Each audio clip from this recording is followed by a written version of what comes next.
Maribyrnong, an inner western suburb home to an iconic river, scenic parks, and this, the dangerously contaminated Maribyrnong Defence Site.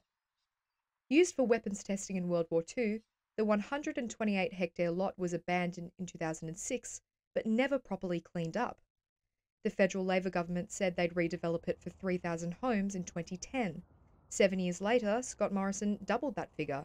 In 2018, it's put up for sale, and 5 years later, with no one willing to develop on poisoned land, the federal government relented to say they would consider dealing with it.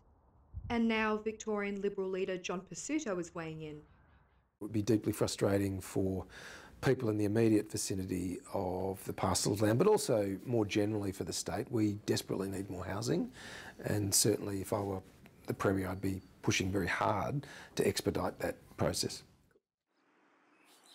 Being along here now, you get the sense just how big this site is, but also how close to the river it is. What's also clear is that the site, fenced off from the public and contaminated with forever chemicals, is nowhere near ready for housing development.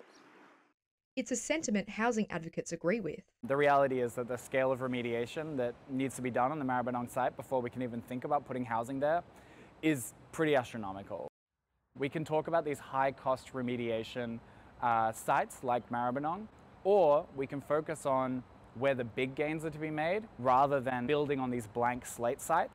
A contaminated blank slate site that even after this 20-year saga still sits in the heart of our city.